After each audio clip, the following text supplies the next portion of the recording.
Estando na hora regimental e havendo quórum legal, suplicando proteção a Deus, dou por abertos os trabalhos dessa sessão da 8ª turma do TRT da 3ª Região.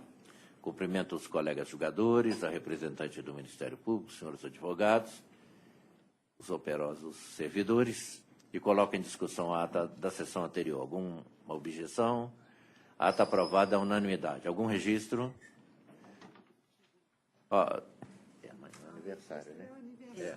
Nós queremos, com alegria, registrar o aniversário amanhã da nossa diretora da Secretaria da 8ª Turma, né, a doutora Railda, dizer o nosso desejo de que ela tenha um dia feliz, que as alegrias se acumulem nesse dia, mas não só nesse dia, em todos os dias de sua vida, junto do seu prezado e respeitado esposo, nosso amigo também, o desembargador José Murilo de Moraes, e das suas maravilhosas filhas, tem netos e netos também, né? Então, nós queremos fazer esse registro e dizer que a doutora Railda é exemplo de servidora na instituição, subiu pelos méritos dela, sem nenhuma alusão a qualquer pessoa que a pudesse ter ajudado. Ela não é diretora da secretaria pelos belos olhos, pela competência, que se mostrou capaz de ascender o cargo, o ocupar e o desenvolver com muita desenvoltura, com muita qualidade. Então, é uma segurança ter a doutora Railda na secretaria da 8ª Turma.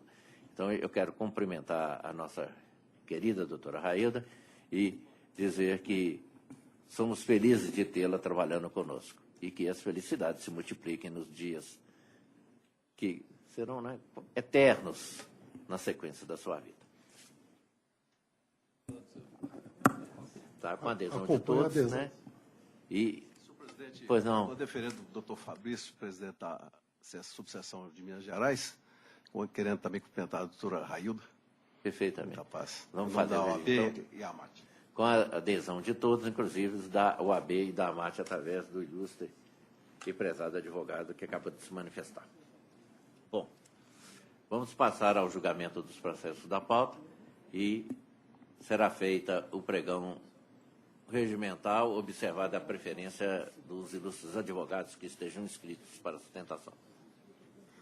Processo de número 23 da pauta. Processo proveniente da 12ª Vara do Trabalho de Belo Horizonte. Agravante, Banco Santander Brasil S.A. E agravadas, Priscila Campos Pereira. Relatora, excelentíssima desembargadora Ana Maria Morim Rebouças. Revisor, excelentíssimo juiz Marcelo Furtado Vidal. E terceiro votante, excelentíssimo desembargador Márcio Ribeiro do Vale. Para sustentação, doutor Eduardo, pela agravada. Doutor Eduardo está sustentando pela Priscila. Priscila, doutora Ana Maria, poderia ler a conclusão do voto, por favor? Pois não. Eu não conheço do agravo de petição por incabível. Custas no valor de R$ 44,26. Quer sustentar, doutor? Não, excelência, eu guardaria eventual voto divergente. Doutor Marcelo? De acordo. Eu também estou acompanhando o julgamento unânime, nós temos o voto da relatora. Pregão do processo subsequente. Processo de número 20 da pauta. Processo proveniente da 24ª Vara do Trabalho de Belo Horizonte. Recorrentes, Antônio Genuíno Quadros de Freitas e Banco Safra S.A. E recorridos os mesmos. Relatora, excelentíssima desembargadora Ana Maria Morim Rebouças. Revisor, excelentíssimo juiz Marcelo Furtado Vidal. E terceiro votante, excelentíssimo desembargador Márcio Ribeiro do Vale. Para sustentação, doutor Eduardo, pelo reclamante recorrente. Doutor, essa matéria está voltando apenas para a definição do divisor em razão da unificação pelo TST. Então, eu peço à ilustre relatora que leia a conclusão, por favor. Bem, eu procedo à reapreciação da matéria na forma do parágrafo 11, inciso 2, do artigo 896C da CLT, em juízo de retratação, né, o provimento ao recurso do reclamante, no aspecto permanecendo a determinação de se utilizar o divisor 180 no cálculo das horas extras deferidas, mantido o valor da condenação, porque ainda é compatível. Está alterando o divisor. Tá. Senhor presidente, só uma não. questão de ordem aqui. Esse processo, houve a interposição do recurso de revista por parte do banco, foi para o TST, mas em vista dessa matéria, retornou. Acontece que a execução provisória tinha curso normalmente, E eu estou verificando agora, e evidentemente tomando ciência, que foi convolado em penhora uma garantia feita pelo banco, mas citou apenas o executado.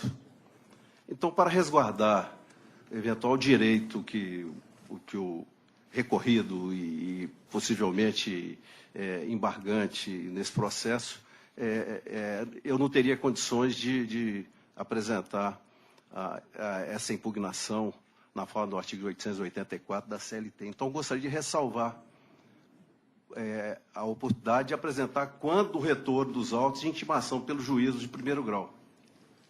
É porque a gente não tem nem certeza se esse processo vai retornar de imediato ao juízo de primeiro grau, porque pode ser que ele tenha que... não sei em que fase que está o recurso de revista, que segmento, se a partir... Se ele estava só na vice-presidência, que depois de aviado o recurso de revista, então, possivelmente, esse processo ainda volta a ST. Unificou essa matéria do divisor. É exatamente isso. Então, quer dizer, a parte da execução provisória lá, eu acho que talvez Vossa Excelência devesse fazer essa petição em primeiro grau, juntando cópia desse acordo. Pedindo a suspensão. Isso, pedindo a suspensão em até o retorno dos autos físicos e intimação. Vossa Excelência juntaria cópia desse acordo, que hoje, ele julgado hoje, hoje amanhã, ele já vai estar disponível no PJE. Né? É processo físico. Né? A gente estará... A certidão de julgamento, Vossa Excelência juntaria a cópia e requereria ao juiz de lá a suspensão disso, lógico, ficaria mais prático. Tá, ótimo. Perfeito? Tá, bom, obrigado. Então, doutor Marcelo, de acordo? Eu também de acordo. Julgamento unânime nos termos do voto da relatora. Tudo bem assim, doutora? Bem. Pregão, processo seguinte. Processo de número 32 da pauta. Processo proveniente da Vara do Trabalho de Guanhães. Recorrente, Banco do Brasil S.A. e Erasmo Pereira Barroso. E recorridos mesmos. Relator, excelentíssimo juiz Marcelo Furtado Vidal. Revisor, excelentíssimo desembargador Márcio Ribeiro do Vale. E terceiro votante, excelentíssimo desembargador César da Silva Peçanha. Para sustentação, doutor Kleber, pelo reclamante recorrente. Banco do Brasil e Erasmo, é isso? Isso. Marcelo, o relator. Somente, só da fala.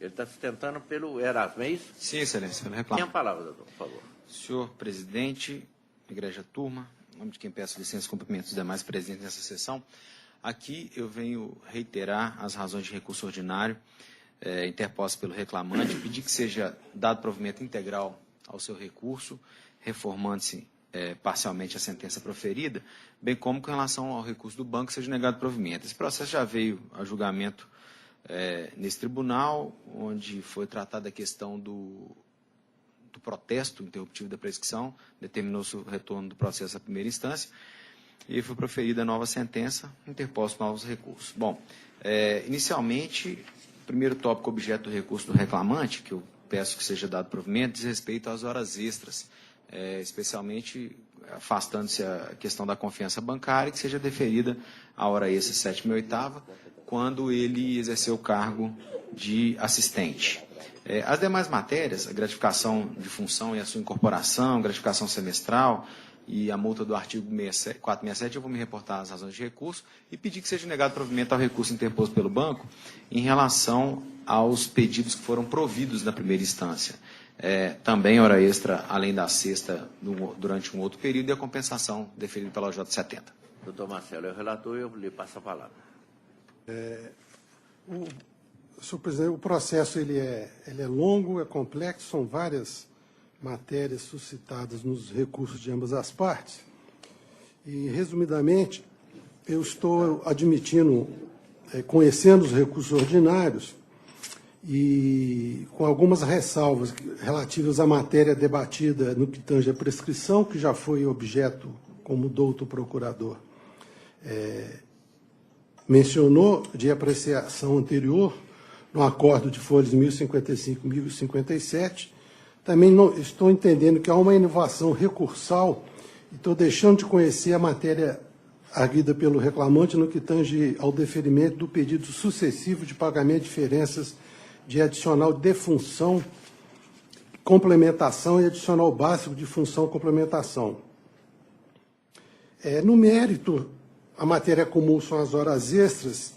Eu estou aqui mantendo o entendimento no período de 18/11/2004 a 15/5/2006, o reclamante desempenhou a função de assistente, sem nenhum tipo de confiança, ainda que mitigada, né, e mantendo a condenação ao pagamento das 7ª e 8ª horas como extras. Já no período de 18 de maio de 2010 em diante, a prova evidencia que ele era gerente de relacionamento, tinha uma confiança mitigada na forma do parágrafo 2º do artigo 224 da CLT, introduzido pelo decreto 754 lá da década de 60, e estou me reportando aqui, reiterando a prova testemunhal, onde está consignado e evidenciado esses poderes mitigados, né, o que lhe daria direito à hora extra além da 8ª e não da 6ª, nesse período somente. As outras matérias já têm entendimento já pacificado, inclusive nessa turma, por outros julgamentos. Um diz respeito à gratificação de função. Aqui o banco pede que ela seja compensada nas horas extras deferidas, eu estou indefinindo isso. Estou dando provimento também com entendimento já, em face do entendimento já pacificado, no que diz respeito ao adicional de hora extras, que deve ser observado o divisor 180 e não 150 na jornada de 6 horas do bancário.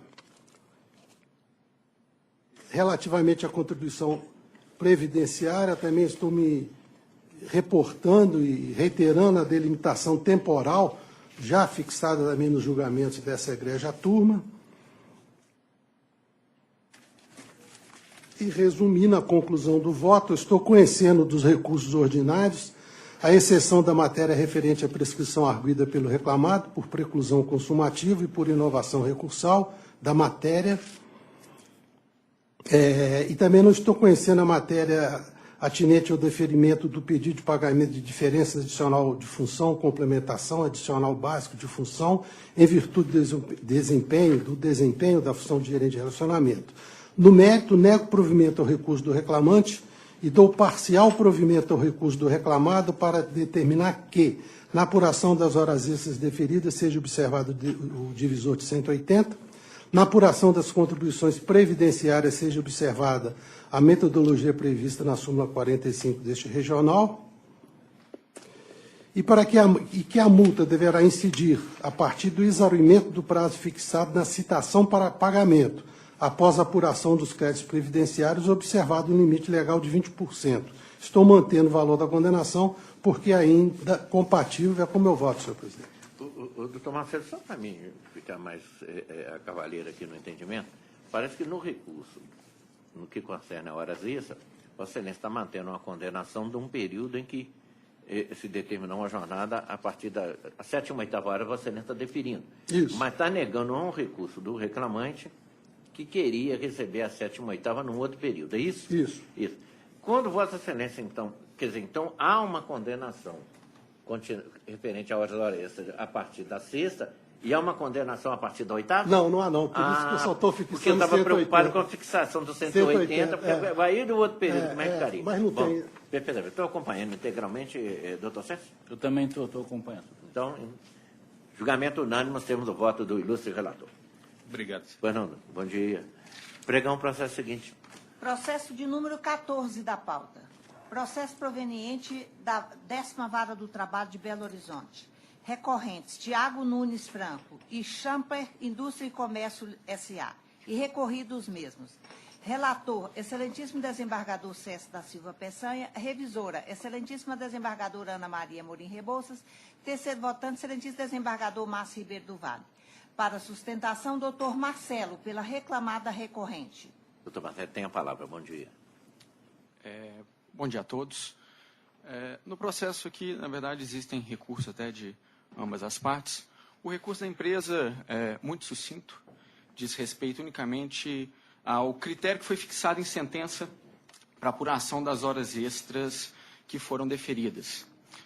O juízo de primeiro grau entendeu que haveria, sim, diferença de horas extras, mas condenou a empresa ao pagamento de horas extras acima da 8ª diária e 44ª semanal. E o fundamento que foi utilizado para essa condenação seria a conclusão de que não haveria em defesa alegação de compensação de jornada. Em recurso ordinário, a gente demonstrou que no parágrafo, salvo engano, 22 da defesa, havia sim essa alegação de compensação. E, além disso, foi juntado o contrato de trabalho do reclamante, em que havia sim a previsão de compensação semanal de jornada. A jornada dele era de 8 horas e 30 minutos por dia, com o sábado compensado. E corroborando o exercício dessa jornada, foram juntados os cartões de ponto que também demonstram que era, então, sim, a jornada de 44 horas semanais era compensada de segunda a sexta-feira. Por essa razão, entende a reclamada que deve ser dado provimento ao seu recurso para limitar a apuração das horas extras aquelas que excederem, então, o limite de 44 horas semanais. No tocante ao recurso do reclamante, que a reclamada entende que deve ser negado provimento, eu queria chamar a atenção basicamente aqui até com relação a 2 pontos.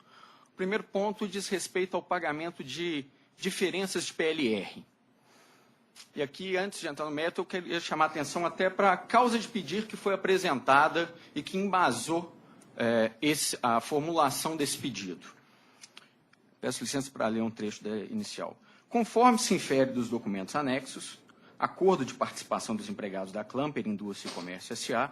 nos resultados do exercício social de 2011, 2012, 2013 e 2014, todo empregado faz jus à PLR diversa da estabelecida em convenção coletiva. Contudo, o reclamante jamais auferiu qualquer valor a tal título. Diante dos estreitos limites da causa de pedir apresentada pelo reclamante do pedido formulado, a reclamada, prontamente em contestação, juntou aos autos os contra-cheques que demonstravam o pagamento de PLR nos anos de 2012, 2013 e 2014, se desincumbindo, então, demonstração de que ele sim auferiu essa parcela. A partir daí, então, o reclamante passou a questionar o valor recebido.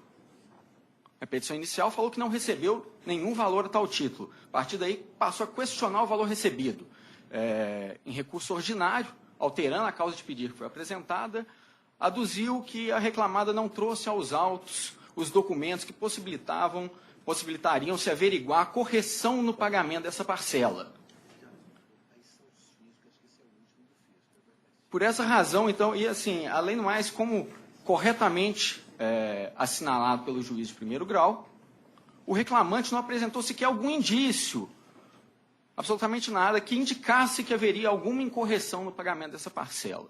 Então, seja pelo fato da alteração realmente do pedido formulado, seja pelo fato do reclamante não ter se desincumbido do ônus de comprovar algum indício que demonstrasse incorreção no pagamento dessas parcelas, entende a reclamada que deve sim ser negado provimento ao recurso no tocante ao pagamento da PLR.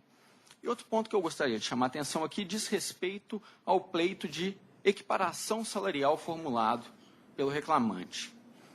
E antes de adentrar no mérito também da prova testemunhal que foi produzida no tocante a esse pedido, eu gostaria também de fazer menção à própria petição inicial do reclamante, causa de pedir que foi apresentada para embasar o pedido de equiparação salarial. O autor foi contratado para exercer a função de analista de suporte técnico, oferindo como última remuneração R$ 4.006. Ocorre que o obreiro exercia idêntica função no mesmo local de trabalho, com igual produtividade e perfeição técnica, em comparação ao senhor Marco Aurélio Chaves, que era especialista em desenvolvimento. Na eventualidade desse juízo não entender pela possibilidade de equiparação salarial com paradigma, o reclamante requer, sucessivamente, seja declarado desvio de função, porquanto exercia as mesmas atividades do paradigma apontado, qual seja especialista de desenvolvimento, sem, contudo, receber a remuneração do cargo. Ou seja, na própria petição inicial, o reclamante já deixa muito claro que o fundamento para o pedido equiparatório e, sucessivamente, o pedido de desvio de função é o fato de que ele, alegadamente, e o paradigma exerceriam a função de especialista de desenvolvimento, sendo esse, então, o fundamento central do pedido. A instrução processual, contudo, veio a demonstrar que somente o paradigma, Marco Aurélio, se ativava nas atividades de pesquisa e desenvolvimento de produtos. E aqui eu queria chamar a atenção inicialmente para o próprio depoimento pessoal do reclamante. que trabalhava na área de suporte técnico, que nunca prestou nenhum serviço na área de pesquisa e desenvolvimento, que não sabe informar se o Paradigma prestou serviços nessa área. Então, além de ter confessado, contrariamente à alegação exordial, que nunca prestou nenhum serviço na área de pesquisa e desenvolvimento, fundamento central para o pedido em tela, o reclamante ainda traiu pena de confissão ao demonstrar desconhecimento de fatos relacionados à prestação de serviço pelo paradigma apontado. Isso, por si só, a reclamada entende que seria fundamento apto à manutenção da sentença em procedência do pedido equiparatório. Não bastasse, as 3 testemunhas que foram ouvidas durante a audiência de instrução do processo corroboraram a tese de que somente o paradigma, o senhor Marco Aurélio, era responsável, se ativava nas atividades relacionadas à pesquisa e desenvolvimento de produtos da reclamada. Peço vênia, mais uma vez, até para ler alguns trechos dos depoimentos. Senhor Ricardo dos Reis Carmona, testemunha, inclusive, arrolada pelo reclamante, que o paradigma Marco já trabalhou com pesquisa e desenvolvimento, não sabendo precisar quando. Senhor Douglas Thiago Moreira Lara, primeira testemunha ouvida a rogo da reclamada, que, conforme o CTPS em juízo, trabalha para a reclamada desde 2012, sempre ocupando o cargo de analista de desenvolvimento de produtos, que sempre trabalhou no setor de pesquisa e desenvolvimento da reclamada, que o paradigma prestava apoio no setor de suporte técnico e de desenvolvimento e pesquisas, que, quando surgia dúvidas nos projetos de desenvolvimento e pesquisa, notadamente na área eletroeletrônica, recorria-se ao paradigma Marco, que tal situação perdurou até a saída do paradigma. Que o paradigma Marco, até a sua saída, também manteve projetos de desenvolvimento e pesquisa sob sua gestão. Que o paradigma Marco foi coordenador do projeto FINEP, para desenvolvimento de aerogeradores até 2014, 2015, não sabendo que tal projeto era de pesquisa e desenvolvimento e não contou com a participação do reclamante. Segunda testemunha, também ouvida a roubo da reclamada, que trabalhou com paradigma durante seu primeiro período contratual, que trabalhou com paradigma principalmente no projeto VCL perfurante, que estava praticamente finalizado quando encerrou seu primeiro vínculo com a reclamada. Que o paradigma, que acredita que por volta de 2012, não sabendo ao certo, quando o paradigma Marco foi convocado por um diretor para prestar auxílio no suporte técnico, que o paradigma, paralelamente, continuou desenvolvendo suas atividades no setor de pesquisa e desenvolvimento. Sim, a prova testemunhal que foi produzida, não há nenhuma dúvida de que somente, e considerando inclusive os termos da confissão do reclamante, de que só o paradigma Marco Aurélio se ativava nas atividades de pesquisa e desenvolvimento de produto, que era justamente o fundamento principal lá, elencado na petição inicial, para o pedido equiparatório.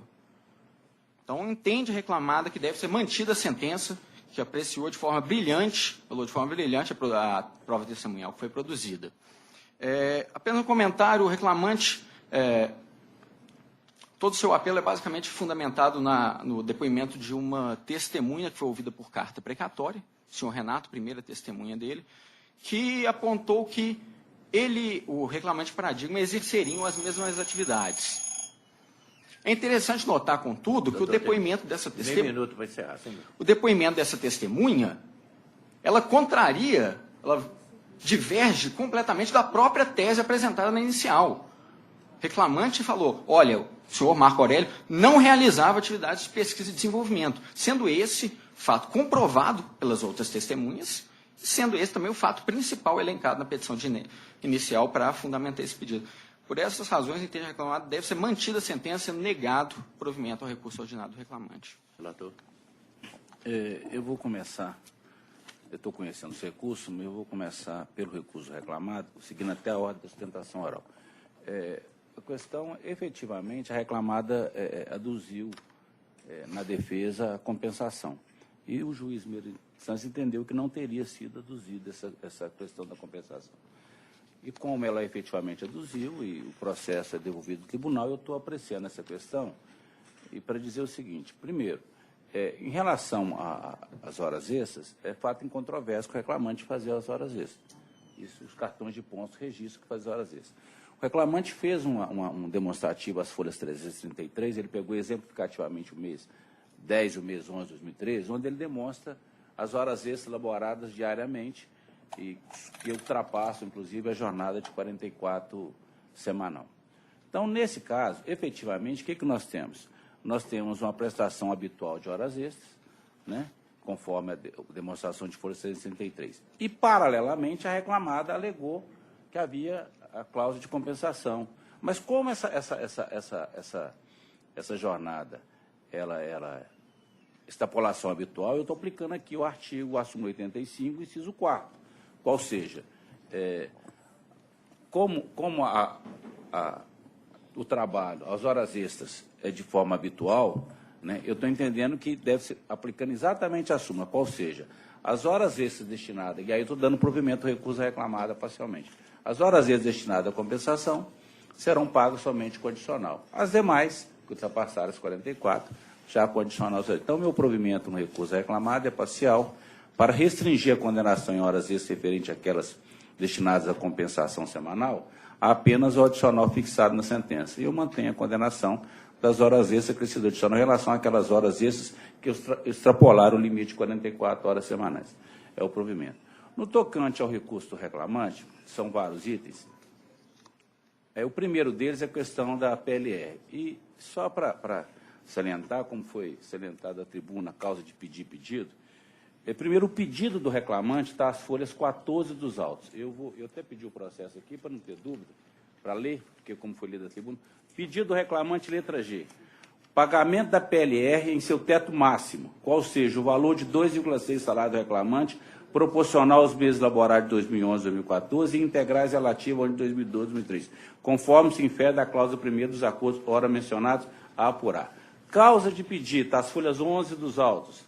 A causa de pedir, o ilustre procurador leu da tribuna o item 8º.1.2, que diz: conforme se infere dos documentos anexos a acordos de participação dos empregados da Clamper, S.A. nos resultados da social de 2011, 2012, 2013, 2014, todo empregado faz jus à PLR diversa estabelecida em convenção coletiva. 8º, inciso 2. Contudo, o reclamante jamais oferiu qualquer valor a tal título. Ele foi fiel aos fatos, só que continua.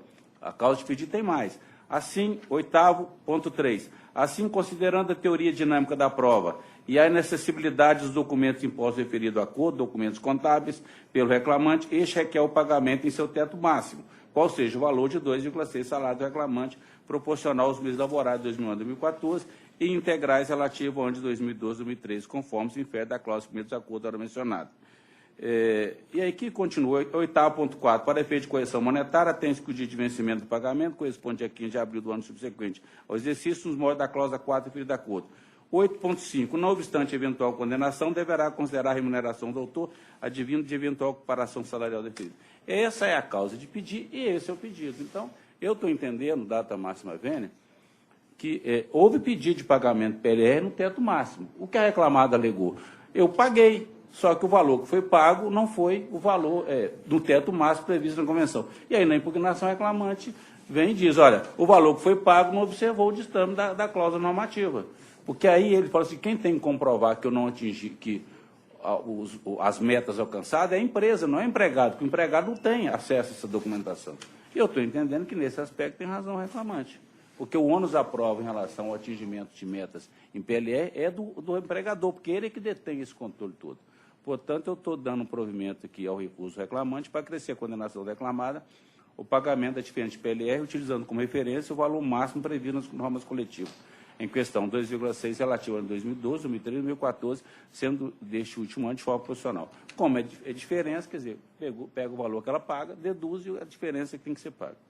Indenização pelo uso de veículo. O reclamante está insistindo aqui que tem que receber pagamento de aluguel e indenização pelas despesas com o veículo próprio. Eu fiz ele fala aqui que gastava, pede o valor de 1.400. A empresa pagava um valor de 0,65 km rodado. Deu até um trabalho, porque o juiz tinha feito uma conta de primeira instância, eu refiz as contas aqui no acordo, né? O valor que ele recebia por quilômetro, 0,65.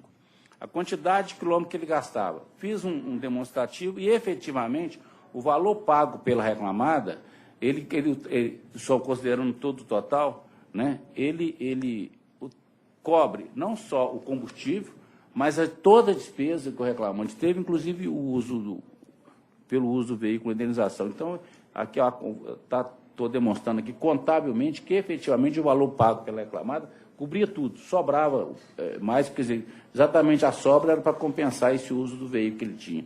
Então, eu estou negando provimento. Equiparação salarial, o Luiz Advogado salientou bem da tribuna, efetivamente, eu estou transcrevendo aqui o depoimento da testemunha, o que restou demonstrado efetivamente é que o paradigma, ele trabalhava em desenvolvimento e pesquisa. E o próprio reclamante diz que nunca prestou nenhum serviço na área de pesquisa e desenvolvimento. Eu estou analisando todo o conjunto probatório, estou achando que tem razão a reclamada e, portanto, eu estou negando o provimento ao recurso do reclamante. Em resumo, a minha proposta de voto, eu estou conhecendo dos recursos ordinários interpostos, no mérito do provimento parcial ao recurso ordinário interposto pela reclamada, para restringir a condenação em horas extras em relação àquela destinada à compensação semanal, apenas ao adicional fixado na sentença. E dou parcial provimento ao recurso ordinário interposto pelo reclamante para acrescer a condenação da reclamada o pagamento da diferença de PLR, utilizando como referência o valor máximo previsto nas normas coletivas em questão. Parênteses, 2,6 salários ao autor relativo ao ano 2012, 2013 e 2004, sendo deste último ano de forma proporcional. Acresça a condenação ao valor de R$ 2.000, com custo igualmente que seja de R$ 40, a cargo da reclamada, que com a publicação deste acórdão fica intimado ao seu pagamento nos termos da súmula 25 TST. Senhor presidente, essa é a minha proposta de voto. Doutora Ana? Estou plenamente de acordo. Eu recebi memorial, o ilustre advogado esteve no gabinete, expôs a situação para mim e sustentou bem a matéria da tribuna. A dúvida que me assaltou foi essa possibilidade de não existir causa de pedir ou um pedido que fosse mais abrangente quanto ao problema da PLR. Mas depois dos esclarecimentos feitos pelo relator, sobretudo lendo a extensão da causa de pedir para culminar no pedido, eu não vejo razão. E o provimento principal do memorial da reclamada estava nessa questão do adicional, que o ilustre relator também está fazendo a limitação com muita maestria e com muito equilíbrio. Então, eu estou acompanhando também julgamento unânime nos termos do voto do relator. Obrigado a todos. Bom dia. Pregão, processo seguinte. Então, nós terminamos os advogados inscritos. A recurso aqui 2 vezes repetida aqui na pauta. Então, nós terminamos os advogados inscritos na pauta chamada física. Eu vou fazer um hiato nessa pauta, não temos mais advogados inscritos nessa pauta, e para facilitar o dia dos advogados, com outras audiências, outros compromissos no escritório, eu vou abrir a sessão de processos judiciais eletrônicos para que possamos também dar preferência no julgamento desses processos aos advogados que se encontram presentes para a sustentação. Então, aberta a sessão do PJE, a ilustre secretária apregoará os advogados presentes, observada a preferência regimental para os devidos julgamentos. Primeiro, a sustentação à distância de Juiz de Fora. Processo de número 46 da pauta. A pauta das 9 horas. Processo de número 11.466.43 de 2015. Processo proveniente da 4ª Vara do Trabalho de Juiz de Fora. Recorrente, Fábio Carlos Pereira. E recorrido, MRS Logística S.A. Relator e presidente, excelentíssimo desembargador César da Silva Peçanha. Segundo votante, excelentíssima desembargadora Ana Maria Morim Rebouças. Terceiro votante, excelentíssimo juiz Marcelo Furtado Vidal. Para sustentação direto do foro de Juiz de Fora, a doutora Paula, pela reclamada recorrida. Bom, eu não participo desse julgamento, quem vai presidir é o desembargador César, mas só para facilitar o encadeamento, eu indago se a doutora Paula está nos escutando direto do fórum de Juiz de Fora. Sim, excelência, eu escuto bem. Perfeitamente. Então, eu passo a presidência dos trabalhos ao ilustre relator, desembargador César da Silva Peçanha. A ilustre procuradora tem a palavra pelo tempo regimental. Um bom dia a todos, a essa mesa julgadora, quem eu cumprimento através do ilustre desembargador relator, ilustre representante do Ministério Público, servidores e colegas advogados aqui aí presentes, um bom dia. A recorrida requer a manutenção da sentença impugnada pelo reclamante, na medida em que ela analisou corretamente os dados trazidos à apreciação. No caso, o reclamante, ele se afastou do trabalho em gozo de benefício previdenciário comum, B31, no dia 27 de novembro de 2010. e ele ajuizou a ação no dia 27 de novembro de 2015, 5 anos após o seu afastamento do trabalho, a sua prestação de serviços. Sendo assim, a sentença foi perfeitamente correta ao declarar prescritos os créditos por ele reclamados. Não houve prestação de serviços nesses 5 anos, sendo assim, não há que se falar em pagamento de diferenças salariais, em pagamento de premiação, uma vez que não houve prestação de serviços. Também não há que se falar na aplicação pretendida pelo recorrente da prescrição de 10 anos previstas no Código Civil. Em primeiro lugar, porque ele pleiteia a aplicação do Código Civil de 1916, que já foi revogado, como é de conhecimento de Vossas Excelências. Em segundo lugar, porque, por se tratar de relação de emprego, a prescrição a ser aplicada é a aplicação quinquenal prevista no inciso 29 do artigo 7º da Constituição. Sendo assim, a reclamada e recorrida requer a manutenção da sentença. Esclarecido, a questão posta nesse processo é o seguinte: esse empregado, ele afastou-se da empresa a partir de 27/10 para receber auxílio previdenciário e acabou aposentando por invalidez. E aí ele pede várias questões e, em resumo, primeiro a questão da prescrição. Eu entendo como juiz de origem, né, em relação à prescrição, que realmente estão prescritos os direitos anteriores a 27/11/2010. Agora, a outra questão que tem, que eu acho que o reclamante tem razão, e aí eu estou divergindo da sentença, é no tocante ao fundo de garantia que o reclamante pede, não recolhido, relativamente aos anos de 95 e 96. Eu estou aplicando aqui o entendimento do Supremo Tribunal Federal, no agravo suplemento de recurso ordinário 709/212, e que acabou resultando na súmula 362 do TST. Ou seja, para aqueles casos em que a ciência da lesão ocorreu a partir de 3/11, é quinquenal a prescrição do direito de reclamar contra o não recolhimento da contribuição para o FGTS, observado o prazo de 2 anos após o término do contrato.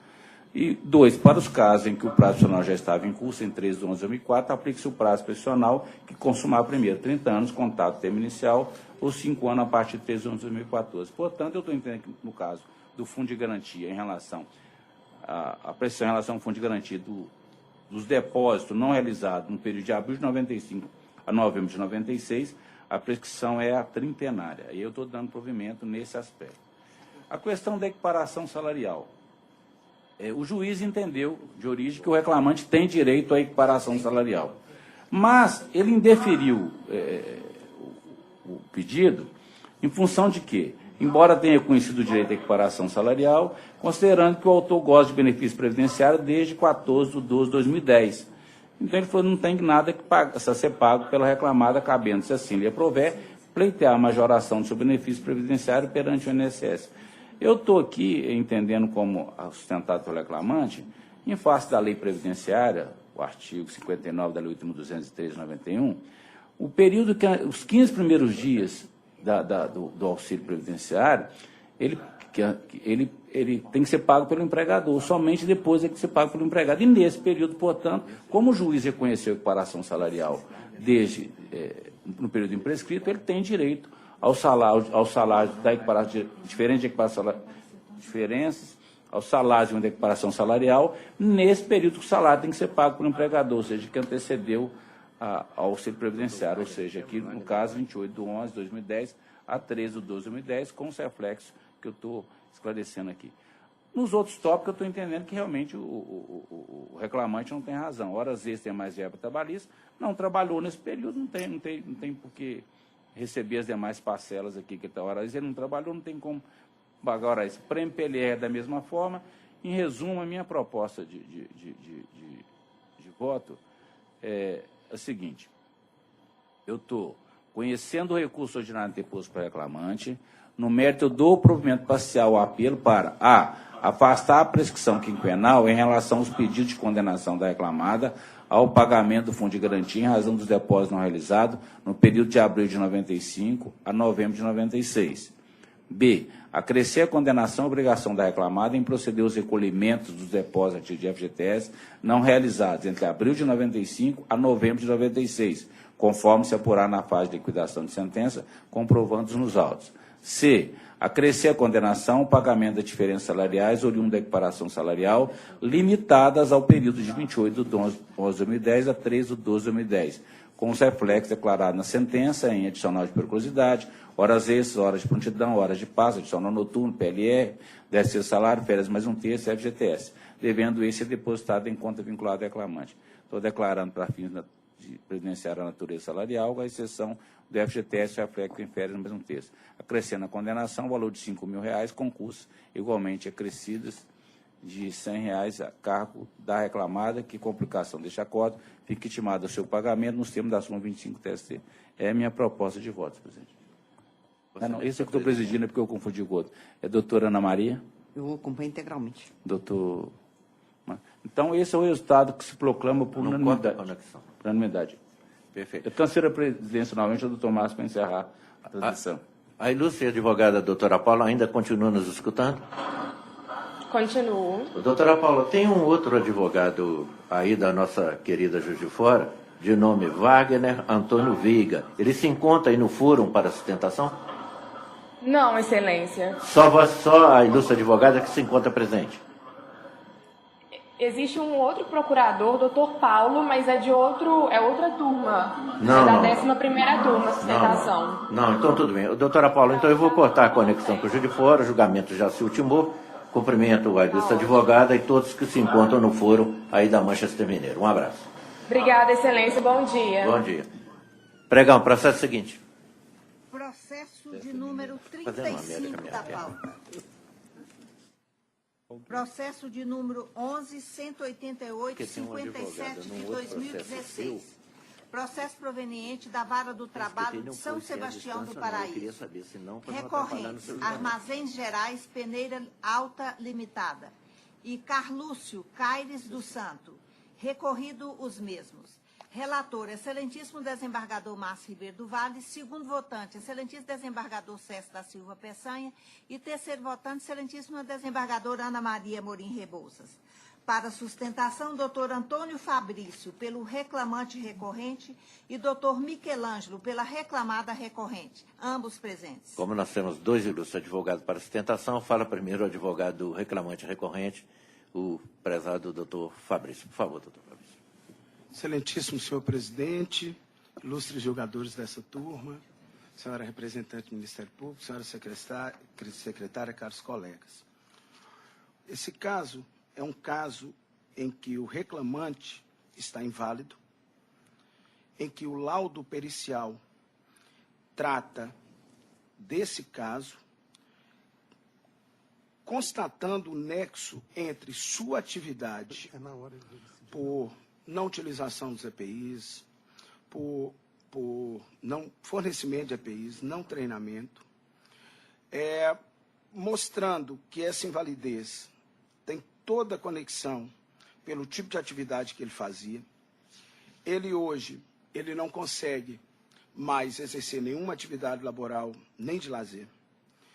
E a douta sentença, ela condenou apenas ao dano moral de R$30 mil por esse fato, não condenando a dano material e nem estipulando a pensão.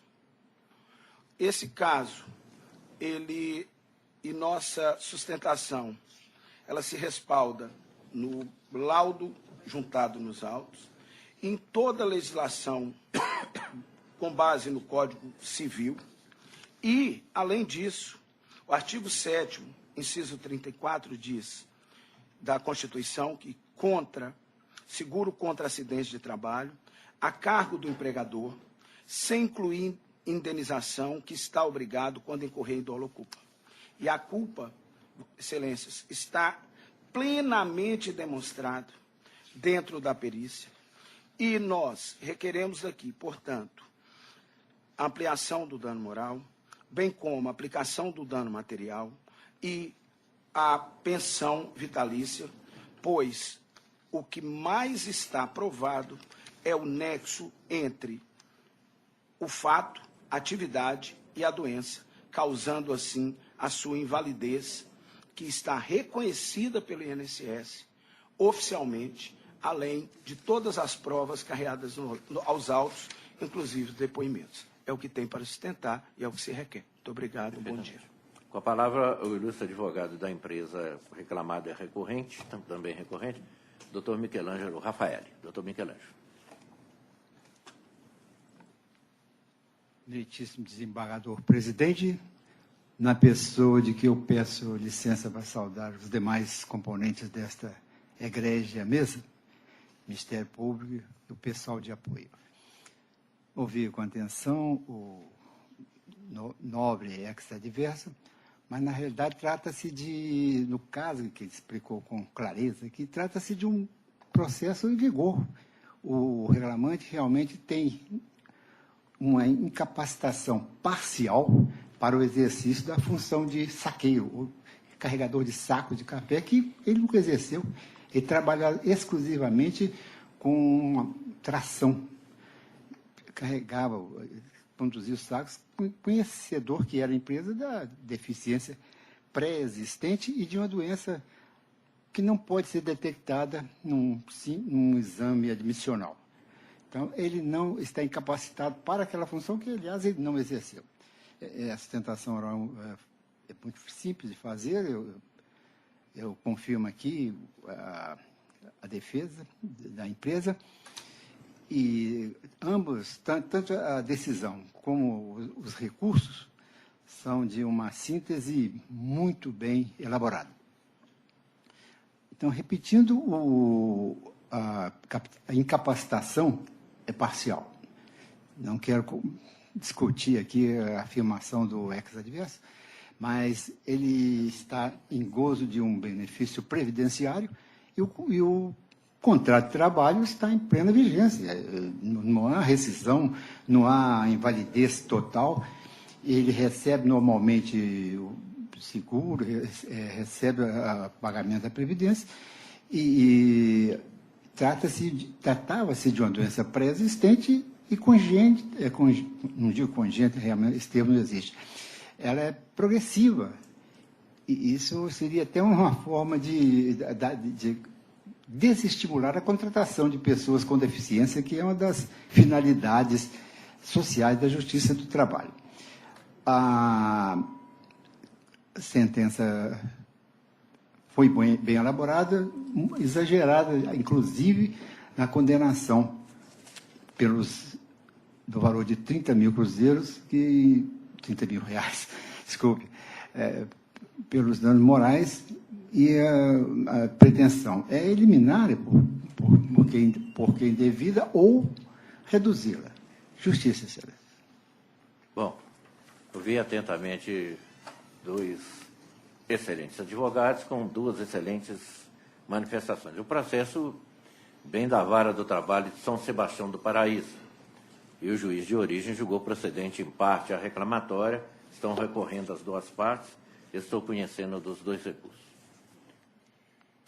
No recurso da reclamada, ela discute a doença ocupacional que pudesse ter existido, os danos morais que foram deferidos e também o quanto indenizatório, matéria que é comum também ao recurso do autor, que pretende a majoração da indenização pertinente aos danos morais. Bom, a reclamada não se conforma com a sua condenação e diz que não há nexo causal entre a enfermidade do autor e o dano que ele possa estar sofrendo.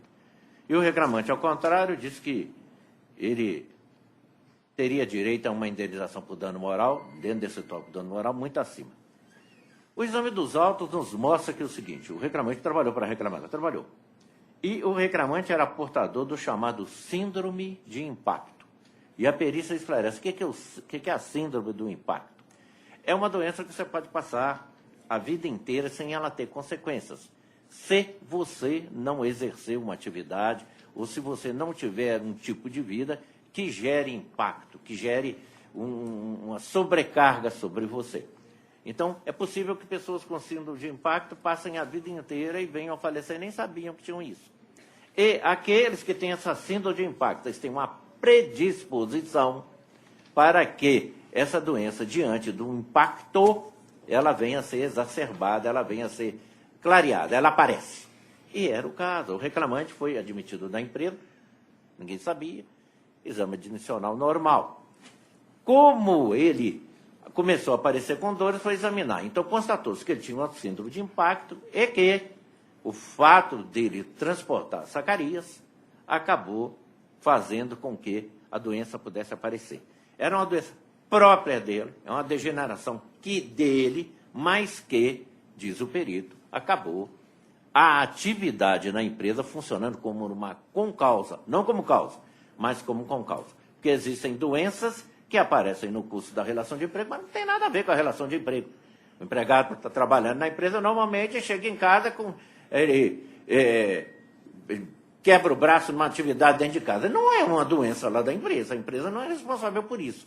E existem doenças que aparecem no curso da relação de emprego que têm ligação com a atividade. Bom, para se falar numa indenização por dano moral, nós temos que buscar a teoria da culpa que rege isso, imprudência, imperícia, negligência, e às vezes até, se surgir um dolo aí também, a teoria da culpa vai ser envolvida pelo dolo também. Mas é preciso que exista um desses elementos caracterizadores da chamada culpa, é preciso que exista o dano e é preciso que haja o malefício ao empregado e, sobretudo, o nexo causal, que é o suporte da teoria da responsabilidade civil no direito brasileiro. Bom, constatou-se, então, ele tinha uma doença que era dele, que poderia ter trabalhado na empresa e nem aparecido, mas ela apareceu. E o perito conclui que há um certo nexo causal. Qual o nexo? Com causa. Foi um dos elementos que acabou fazendo com que aquela doença aparecesse e se exacerbasse. E o perito, diante dessa circunstância, o reclamante acabou tendo que fazer uma cirurgia para acertar essa situação, né, que pegou duplo espinhoso, essa coisa toda, pegou uma parte do corpo dele, e o perito, inclusive, acaba realçando que a alteração anatômica que o reclamante é portador favorece a ocorrência da lesão, o que é associado ao trabalho nas condições relatadas, o uso dos meios superiores com carga, promove a aceleração do processo inflamatório, a dor e a degeneração do tendão, com consequente ruptura. Então, teria havido uma concausa na atividade que gerou essa situação, rompimento até do tendão. E ele ainda aclara que há, portanto, um nexo concasual entre o trabalho e a lesão em seu supraespinhal esquerdo. Uma vez constatada a ruptura, passou a haver inaptidão para aquela atividade que ele exercia de carregar sacas. E coincidiu com o afastamento previdenciário. Mas foi feita uma cirurgia, diz o perito, e superado o período de convalescença após essa cirurgia, o que já ocorreu, não mais se justificam sintomas. Então, o que é que nós temos? Nós temos um empregado que trabalhou, ele tinha uma predisposição para isso, essa síndrome do impacto, e essa predisposição apareceu em razão do esforço físico do trabalho, então há um nexo concasual. No período em que houve o aparecimento da doença, ruptura do tendão, pegou supraespinhal, ele teve que fazer uma cirurgia, é óbvio que ele teve um sofrimento. E qualquer um de nós, quando tem uma diminuição na nossa capacidade física, ou uma dificuldade para se locomover, agir na vida, mexer os membros em função de uma doença, nós passamos por um processo de sofrimento. Então, há um dano moral aí, nesse momento dessa situação, e em todo esse período que ele passou por isso, que ele teve que fazer a cirurgia, tudo isso traz um constrangimento infinito na pessoa. E o juiz de primeiro grau, então, achou que havia dano moral nessa situação e arbitrou em R$30 mil o valor indenizatório. Esse valor é arbitrado de uma forma subjetiva. Por quê? Porque não tem uma lei que traga uma tabela tarifada para falar, se machucou a unha, tanto, se cortou um dedo, é tanto, se quebrou a perna, se ficou inválido, tanto. Não tem. Então, isso é fixado um pouco mais ao alvedrio do juiz, de uma forma subjetiva, evidentemente se esperando o juiz equilíbrio no arbitramento. O valor de 30 mil pelo sofrimento, teve que fazer uma cirurgia, está me parecendo razoável. Então, não vejo razões nem para diminuir igual a empresa quer, nem para caçar os danos morais, porque eles existiram, e nem para majorar, como quer o reclamante. Aí nós chegamos na parte do dano material. Para existir o dano material, é preciso que exista a lesão e exista o dano, mas o perito chega à conclusão dizendo o seguinte: no momento que ele operou e passou a convalescença, ele sarou. Então, hoje, ele não tem uma incapacidade que o impossibilite para a vida. Ele não pode, porque ele já tem a síndrome do impacto, ele não pode trabalhar carregando o saco, ele pode trabalhar numa outra atividade, ele pode ter outra atividade. Mas não é uma pessoa que está inválida para a vida dele, está impossibilitado de exercer a profissão que gera o impacto. Aí não há um dano material que possa ser responsabilidade da empresa. Então, eu estou entendendo que os dois recursos, embora bem lançados e as discussões bem efetivadas, não têm razão de ser. Eu estou confirmando a sentença de primeiro grau, quanto ao dano moral, quanto ao valor, e não estou acrescendo o dano material pretendido, estou negando provimento aos dois recursos. Doutor Sérgio. Presidente, quando eu peguei esse processo para analisar, me impressionou a petição inicial, porque ela falou que o reclamante estava aposentado por invalidez, aquela questão toda. Eu fui olhando o processo, depois olhei a defesa, e a defesa fala que ele não está doente em nada, que ele usa a empresa de mototáxi, junta a fotografia dele no processo, jogando baralho lá com os colegas. E, quer dizer, o processo dos dois lados tem defesas fortes em relação aos fatos que cada uma das partes alega. Mas, efetivamente, o que eu pude observar do processo foi que, pelo menos eu posso ter passado despercebido, mas o que foi deferido ao reclamante, eu não localizei, pode ser que exista, aqui a aposentadoria por invalidez deferida ao reclamante. O que eu localizei foi, ele entrou com um pedido lá de Previdência Social, na Previdência Social sem doença, foi deferido, depois eles entenderam que ele estava apto, aí ele ingressou na Justiça, pedindo, não no Justiça do Trabalho, no Federal, pedindo o benefício previdenciário. O juiz deu uma sentença, mandando restabelecer para ele o auxílio doença. Na própria sentença, determinou também tutela antecipada para deferir de uma vez. Isso é o que tem na documentação em relação à Previdência Social. E até me impressionou, porque a empresa atuou junto à Previdência Social para não fosse deferido nada ao reclamante. Ela foi lá peticionar para não falar que não tinha que deferir previdência nenhuma para ele. Né? Bom, mas eu só estou falando que tem isso no processo, pelo menos o que eu verifiquei. Bom, em resumo, o que eu verifiquei é que ele obteve inicialmente a Previdência Social o benefício de auxílio-doença, depois foi negado, deu como apto, ele entrou na Justiça, ganhou na Justiça o direito a permanecer com o auxílio-doença.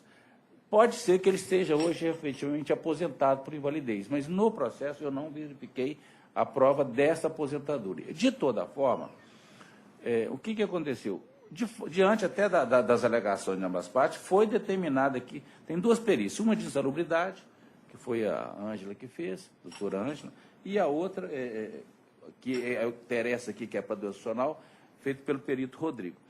E o perito foi exatamente isso que Vossa Excelência falou, constatou, né, ele trabalhava lá carregando o saco lá na coisa, e que ele realmente foi acometida a doença e entendeu que há aqui com causa e, portanto, mas o perito também entendeu que a conclusão do perito, no sentido de que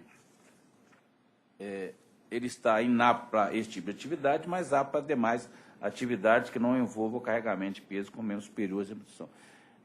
Pelo conjunto probatório, aí o juiz, o que ele fez, me pareceu? Ele dosou bem essa questão do reclamante, a questão toda, sofrida por ele, e fixou o dano moral em 30 mil e indeferiu a pensão, porque entendeu que ele não estaria, que ele estaria apto para outra atividade. Eu entendi, é um processo difícil de analisar, porque em face até da força das palavras que as partes no processo, mas eu entendi que a decisão que Vossa Excelência deu para o processo, na linha do juiz, está adequada, está correta. Eu estou pedindo vênia aos advogados que sustentaram esse sentido diverso, mas eu estou acompanhando integralmente o voto de Vossa Excelência, presidente. Doutora Ana. Realmente a matéria é difícil, porque é uma matéria técnica, com relação ao exame da condição física do reclamante, mas eu entendo que a aplicação da legislação da jurisprudência ao caso concreto foi perfeita. Acompanho integralmente. Então, julgamento unânime, nós temos o voto do relator. Um bom dia aos ilustres advogados. Bom trabalho para todos. Obrigado. Pregar o processo seguinte. Processo de número 42 da pauta. Processo de número 11.430.62 de 2016. Processo proveniente da Vara do Trabalho de Patos de Minas. Recorrentes Caixa Econômica Federal e Eugênio de Albuquerque Santos. E recorridos mesmos. Relator, excelentíssimo desembargador Márcio B. do Vale. Segundo votante, excelentíssimo desembargador César da Silva Pessan. E terceiro votante, excelentíssima desembargadora Ana Maria Morim Rebouças. Para sustentação, doutor Kleber, pelo reclamante recorrente.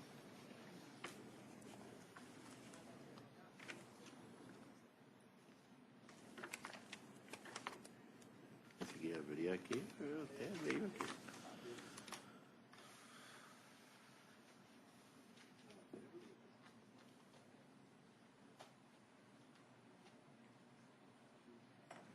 Eu vou ler a conclusão, fica mais fácil, né? Doutor, eu vou ler. O senhor está sustentando pelo reclamante. Reclamante. Eu vou ler a conclusão seguinte.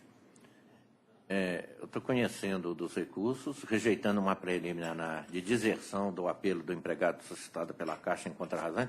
O empregado não foi condenado em custa no processo, não sei por que deserção. No mérito, eu estou dando um parcial provimento ao apelo da Caixa, para excluir da condenação os reflexos de diferença de integração total da gratificação de função em PLR. A lei não autoriza isso, nem norma coletiva.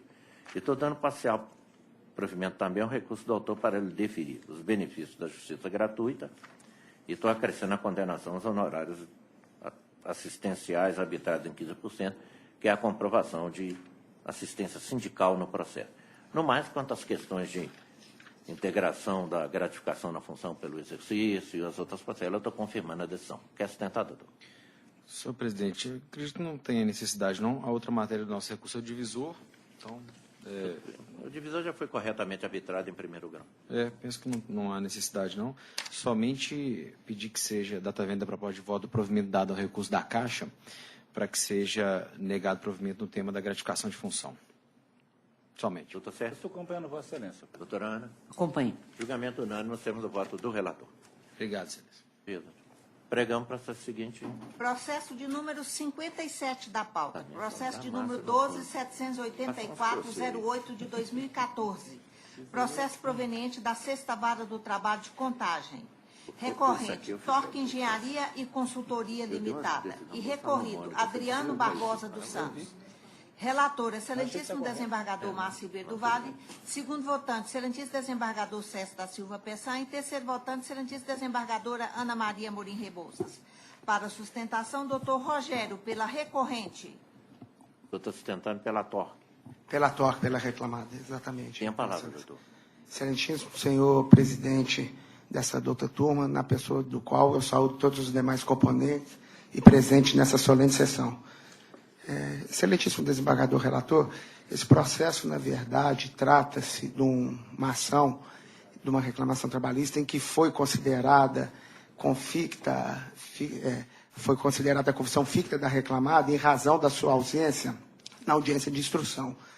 Após o reconhecimento e a declaração da confissão ficta, após a ausência da reclamada, a mesma providenciou a juntada aos autos da comprovação da razão pela qual não pôde comparecer à audiência, motivo pela qual a reclamada entendia que era justo e relevante e, em razão disso, deveria ser designada uma nova audiência.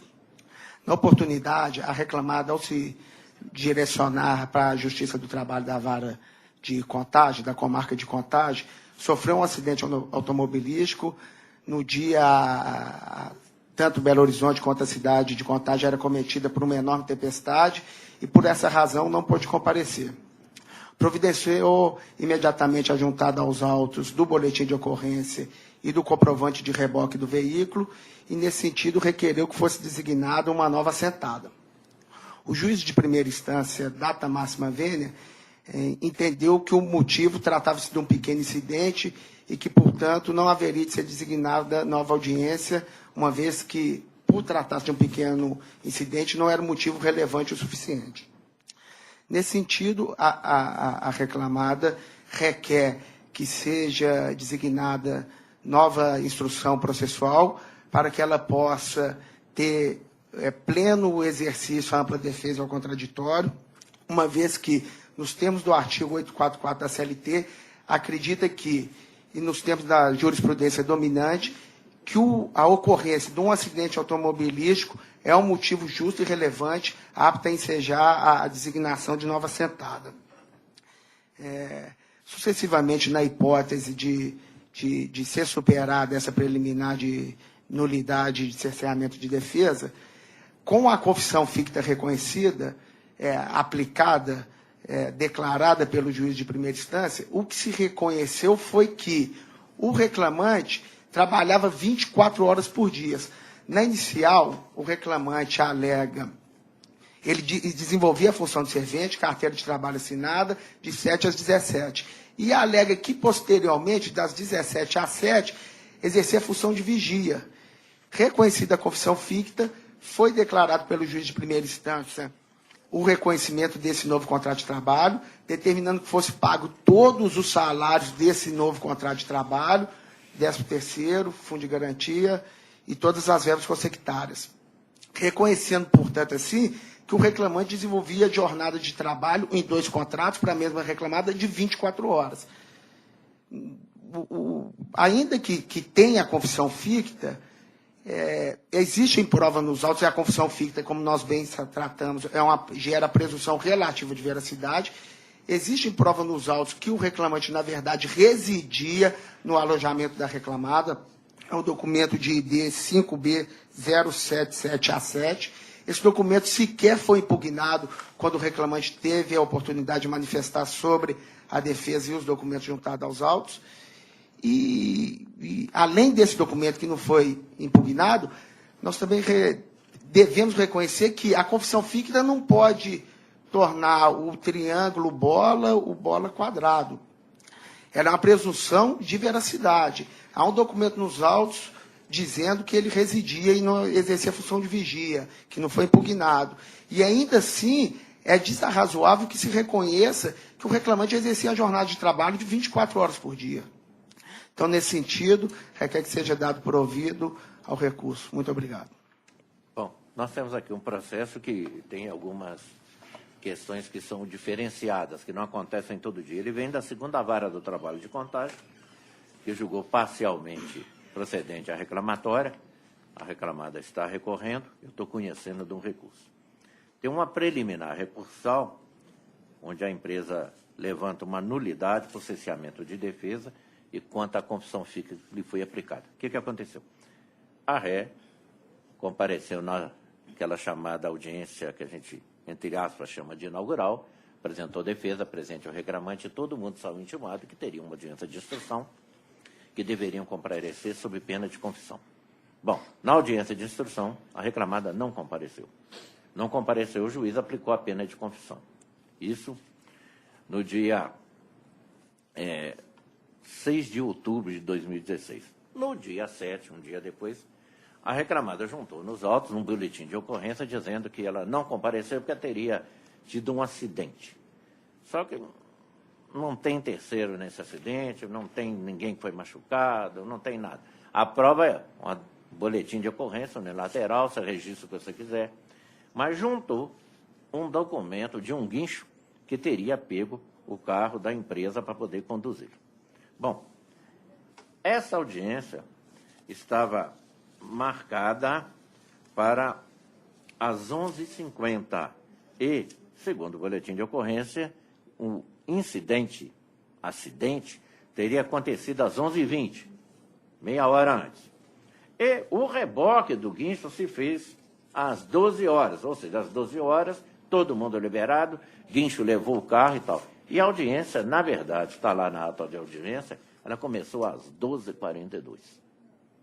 Bom, havia tempo suficiente para se comparecer a essa audiência, sobretudo que não tem prova de que ninguém machucou, não tem prova de nada. E, quer dizer, o guincho já tinha levado o carro e liberado tudo ao meio-dia. Essa audiência às 12h42. Não tem prova nenhuma disso. A conclusão é de que, se é que existiu, eu não vou falar que não existiu, porque eu não estava lá também, mas, de qualquer forma, não tem jeito depois de eu falar que existiu só com essa declaração unilateral da empresa e num boletim de ocorrência. Um recibo do guincho, uma prova um pouco, não muito convincente, mas que 40 minutos antes estava todo mundo beirado para ir na audiência. E se fosse, teria feito a audiência. Só no dia seguinte, nem no dia foi, que foi se levar ao juiz a informação sobre esse fato, querendo que se lhe disse a pena de confissão. Eu acho que o juiz está correto, se é que foi um acidente de pequena monta, dava tempo de ter chegado na audiência, não vejo razões para ele ir, não. Estou rejeitando essa preliminar anulatória e até as consequências que essa pena de confissão possam gerar nos autos. Bom, ultrapassando o umbral dessa preliminar, nós entramos no mérito. A ré se insurge contra o reconhecimento em primeiro grau da existência de 2 vínculos para o mesmo empregado. E esse autor aduziu na inicial que ele trabalhava de 7 às 17, numa empresa que parecia aqui de construção civil, de 7 a 17 como servente. E a partir daí ele era vigia até às 7 da manhã seguinte. Tem prova nos autos que efetivamente ele ficava num alojamento que a empresa tinha, que outros ficavam também. Se eu for examinar a existência dessas pessoas nesse alojamento, elas acabam até funcionando mesmo como uma inibição de um possível furto, de um possível assalto, porque quem está querendo praticar uma má ação nessa empresa, vendo pessoas lá dentro nesse alojamento, não vai comparecer. Mas daí eu concluí que existem 2 vínculos de emprego, é muito forte. A doutrina admite a existência de 2 vínculos com o mesmo empregador? Até admite. Mas é uma exceção das exceções. milésimo% aí. Eu já vi algumas situações, meus mais de 40 anos de magistratura, 2 casos desses. Às vezes, uma possibilidade de um empregado que trabalhava num banco de manhã de 7 a 1 e que à noite ajudava numa compensação numa empresa que era do grupo, nem era na mesma empresa. Possibilidade de... Agora, para ter 2 vínculos de emprego, porque é uma exceção desse tamanho, tem que ter uma prova muito absoluta. O juiz de primeiro grau, sem sensibilidade nenhuma, ele reconheceu que havia um vínculo de um servente de pedreiro de 7 às 17. Que havia um vínculo de vigia de 17 a 5 e sábado e domingo. Ou seja, o reclamante, durante 3 anos e meio, não dormiu 1 minuto. É o super-homem, né? Ninguém vai ser mais forte que isso. Pode pegar o Homem-Aranha, Super-Homem, o herói americano, todo mundo que quiser, que não vai ser mais forte do que esse empregado. Então, não pode ser desse tamanho. Eu estou entendendo que a empresa não tem razão quanto ao primeiro vínculo, as consequências da pena de confissão no serviço em que trabalhou como servente de pedreiro, mas quanto ao segundo vínculo, é um absurdo que se possa reconhecer. Está faltando sensibilidade e até uma lógica do razoável para se admitir 2 vínculos de emprego desse tamanho. Se esse empregado tivesse reclamado o período dele de servente, eu quero receber também um acúmulo de função que eu fazia, eu quero receber horas extras por um período que eu trabalhava à noite, estaria dentro de um razoável do que é possível acontecer. Mas 2 vínculos, por mais de 3 anos, sem 1 minuto para ele dormir, porque eu não concebo a pessoa que é vigia que está dormindo. Né? Se ele está dormindo, ele não está vigiando.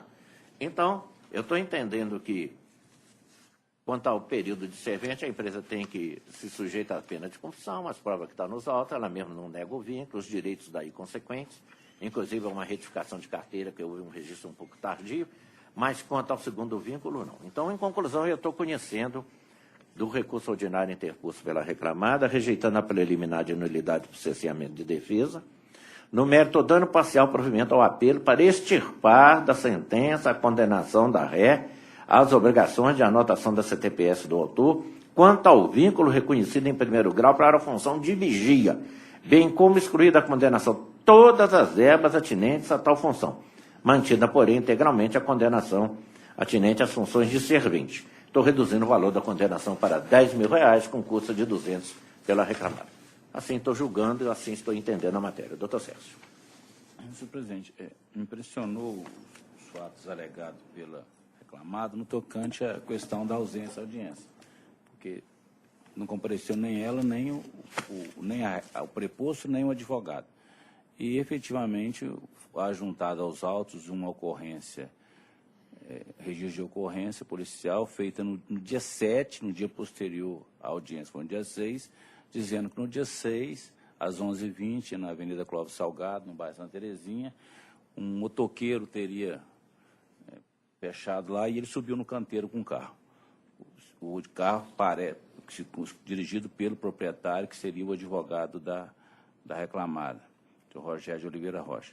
E aí também juntou esse do reboque de uma empresa de reboque lá, que no dia 6, às 12 horas, teria feito o procedimento. Evidentemente que nós temos jurisprudência de que quando há um acidente de trânsito que impossibilita a parte chegar, pois seria o caso de não se aplicar a confissão ficta. Mas, como bem salientado, Vossa Excelência, ainda que tivesse todo ocorrido o acidente, dava tempo, como estava lá o advogado e o preposto, dava tempo do preposto ter saído e ido para a audiência, na pior das hipóteses, né?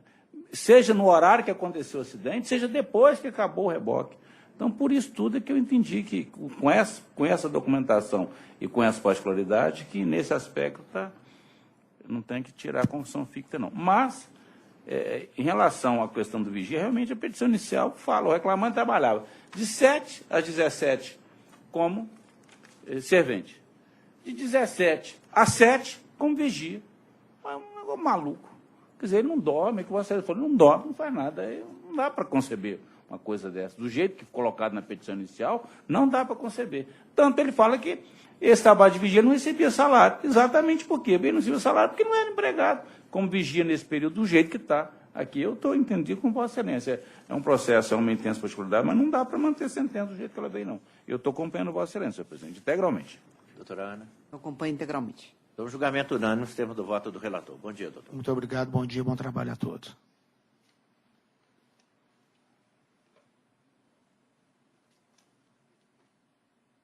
Aí fica pondo o Zé Murilo aqui na julgada, aqui, jurisprudência. A jurisprudência é do Zé Murilo, então... Estou brincando que está falando do Zé Murilo aqui. Pregão, processo seguinte. Processo de número 55 da pauta. Processo de número 12.277.93 de 2016. Processo proveniente da primeira vara do trabalho de Contagem. Agravante, Betel Administração Limitada. E agravado, Josino Rodrigues de Souza. E relator e presidente, excelentíssimo desembargador César da Silva Peçanha. Segundo votante, excelentíssima desembargadora Ana Maria Morim Rebouças. Terceiro votante, excelentíssimo juiz Marcelo Furtado Vidal.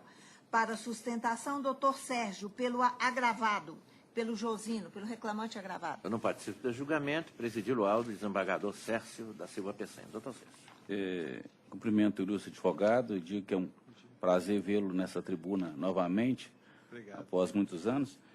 Doutor, Vossa Excelência está pelo agravado, não é isso? Sim, sim. Há uma preliminar aqui que eu estou suscitando, eu vou adiantar a conclusão do meu voto e depois ele passaria a palavra. Eu estou entendendo que esse recurso aqui, ele não deve ser conhecido porque tem tempestivo. Eu verifiquei aqui, há uma decisão de embargo de declaração, ele tomou ciência da decisão no dia 6 de fevereiro, o seu prazo finalizou no dia 14 e ele só entrou com recurso no dia 15. Portanto, eu não estou conhecendo o agravo de petição deposto pelo embargante por intempestivo. É a minha proposta de voto. Se Vossa Excelência quiser aguardar ou quiser sentar. Só aguardar, então, o voto. Doutora Ana Maria? Eu acompanho. Doutor Marcelo? Então, o resultado se proclama por unanimidade. Obrigado, bom dia a todos. Bom dia, doutor. Pregar um processo seguinte. Pauta de 9 e 1. Processo de número 50. Processo de número 11.409.08 de 2013. Processo proveniente da 5ª Vara do Trabalho de Contagem. Recorrente, de 9 e 1. Tá bom. Recorrente, Bruno Colares Lobato. e Banco Santander Brasil S.A., e recorridos os mesmos. Relator, excelentíssimo juiz Marcelo Furtado Vidal. Segundo votante, excelentíssimo desembargador Márcio Ribeiro do Vale. E terceiro votante, excelentíssimo desembargador César da Silva Peçanha. Para sustentação, doutor Eduardo, pelo reclamante recorrente. O doutor Marcelo se importaria de ler a conclusão, doutor Marcelo? Não.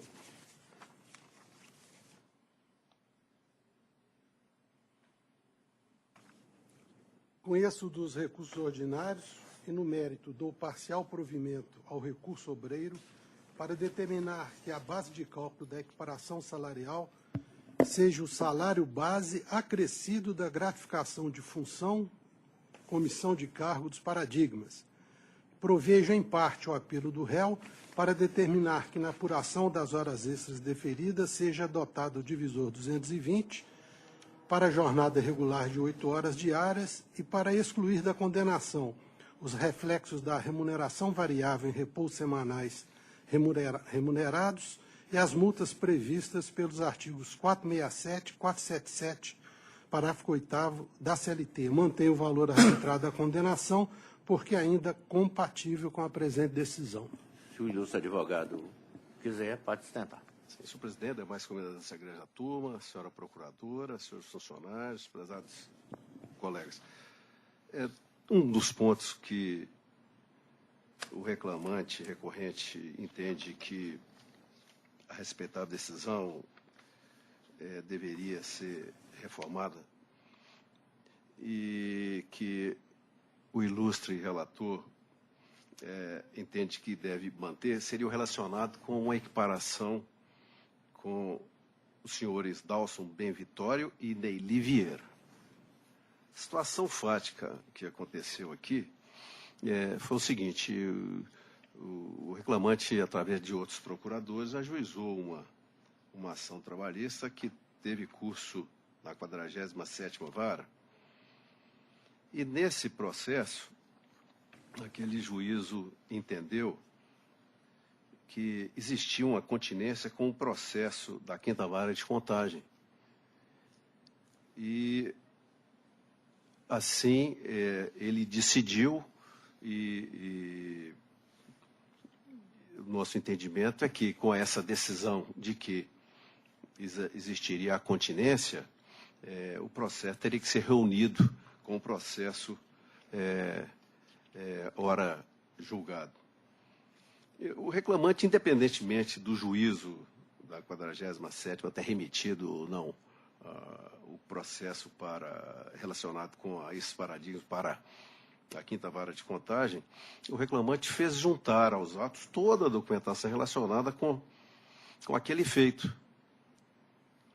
entendendo, exatamente conforme a decisão da 47ª, que se o caso aqui era de continência. E se era continência, deveriam ser reunidos o processo para julgar no processo somente.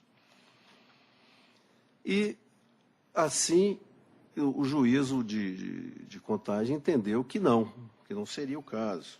E que seria o caso de que teria que entrar com uma outra ação, contrariamente ao entendimento já esposado na 47ª Vara.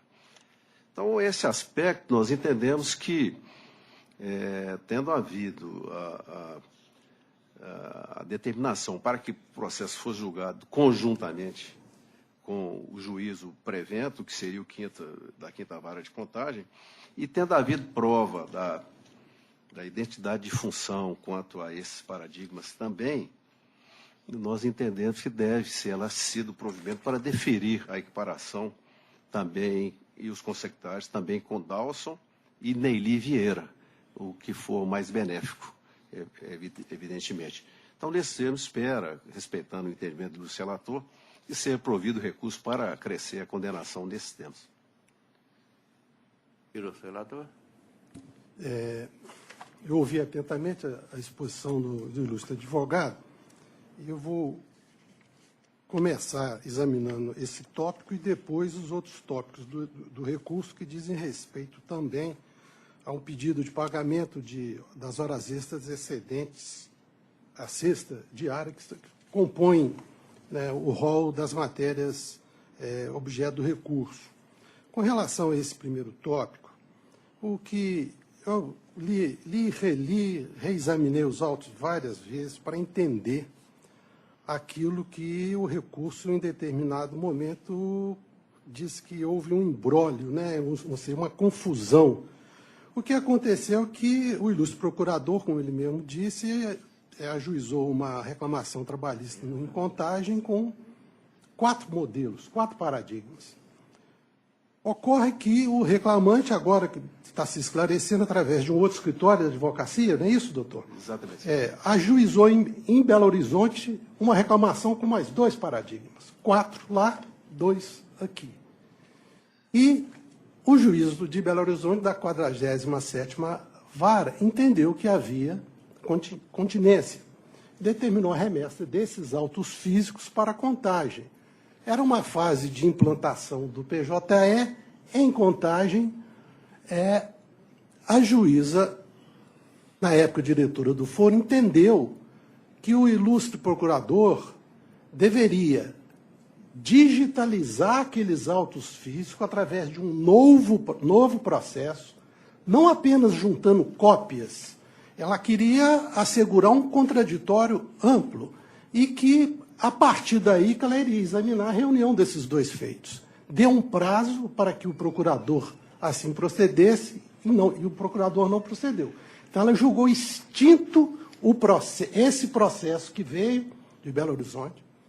Foi julgado extinto, sem o julgamento do mérito, em contagem, uma vez que o procurador não adotou aquelas providências que à época se tornavam, quer dizer, a juíza entendeu necessárias. Então, a primeira coisa, quer dizer, a primeira avaliação que eu faço é que é impossível eu julgar um pedido de equiparação relativamente a um processo que foi julgado extinto e transitou em julgado. Posteriormente, o ilustre procurador, ou o escritório, que patrocinava essa equiparação, ele juntou cópias desse processo extinto neste processo atual que eu estou. Foram juntadas essas cópias. E foi aberto vista ao banco para se manifestar. Nesse interregno, o banco caça a procuração dos procuradores que até então os representava, ou representava. Ele não se manifesta sobre esses novos documentos. A instrução prossegue sem levar em conta esse processo.